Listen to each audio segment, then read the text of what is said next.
Bonjour et bienvenue. Aujourd'hui, on va parler de la sécurité des équipements pour le gaz naturel liquéfié, le GNL.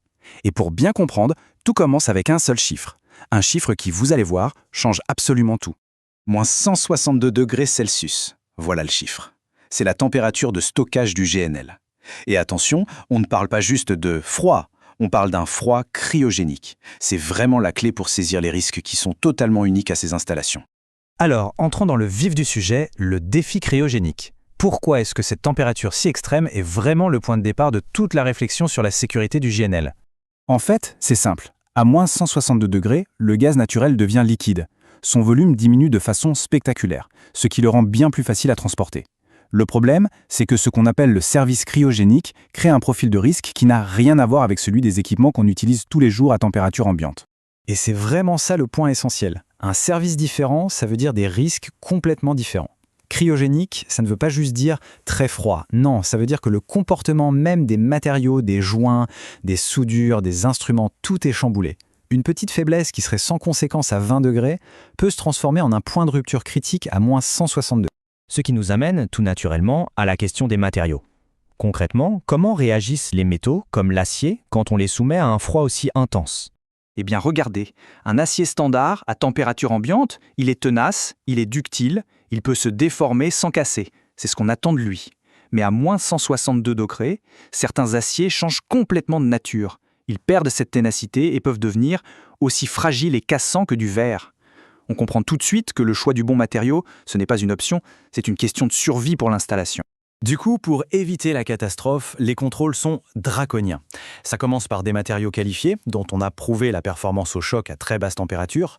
Ensuite, les procédures de soudage sont hyper contrôlées, parce qu'une mauvaise soudure est un point faible majeur. Et bien sûr, ça s'étend à tout le reste. Les joints, les élastomères, chaque petite pièce doit être spécifiquement conçue pour résister à ce froid polaire. Bon, maintenant qu'on a vu la théorie, passons à la pratique. Dans une installation GNL, où est-ce que ces risques se concentrent le plus ? Où est-ce qu'il faut regarder en priorité ? Avant tout, il faut garder en tête l'objectif numéro 1, le but ultime, empêcher la moindre fuite. On appelle ça la perte de confinement. Toute la stratégie de sécurité est bâtie là-dessus. Et les zones les plus sensibles, sans surprise, ce sont les points de connexion, les joints et les vannes. Pensez-y, le froid extrême fait que le métal se contracte. Cette contraction exerce une tension énorme sur toutes les connexions. La moindre microfuite peut alors geler, créer une accumulation de glace, et cette glace va augmenter encore plus la contrainte sur la structure jusqu'à la rupture. À ces températures, le moindre défaut ne pardonne pas. Autre moment critique, les phases de transfert.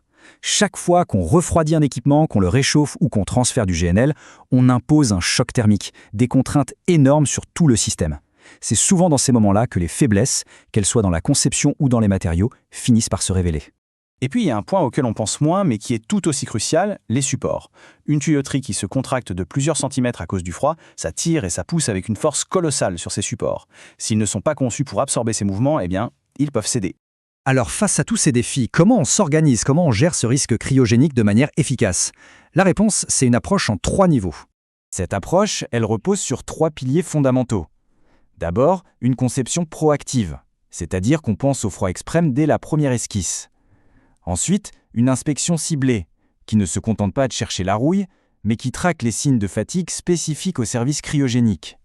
Et enfin, une surveillance en continu, pour détecter la toute petite anomalie bien avant qu'elle ne devienne un gros problème. Parfait.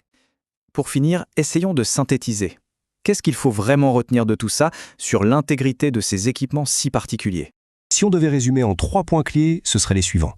Premièrement, le froid cryogénique ne fait pas que refroidir, il métamorphose les matériaux. C'est un changement de paradigme complet. Deuxièmement, la sécurité, l'intégrité, tout ça se joue dans les détails. La qualité d'un joint, le design d'une vanne, la qualification de chaque composant, c'est ça qui fait la différence. Et enfin, le point le plus important, une stratégie robuste, c'est l'association des 3. La conception, l'inspection et la surveillance. C'est un trio indissociable. L'un sans les 2 autres, ça ne fonctionne tout simplement pas. Ce qui nous laisse avec une question essentielle à se poser pour n'importe quelle installation de ce type. Le plan de sécurité en place. Est-ce une véritable forteresse avec plusieurs lignes de défense ou n'est-ce qu'une simple barrière ? Voilà pour ce décryptage. Si ce genre d'analyse technique vous plaît, n'hésitez pas à vous abonner pour ne rien manquer de nos prochains sujets. À bientôt!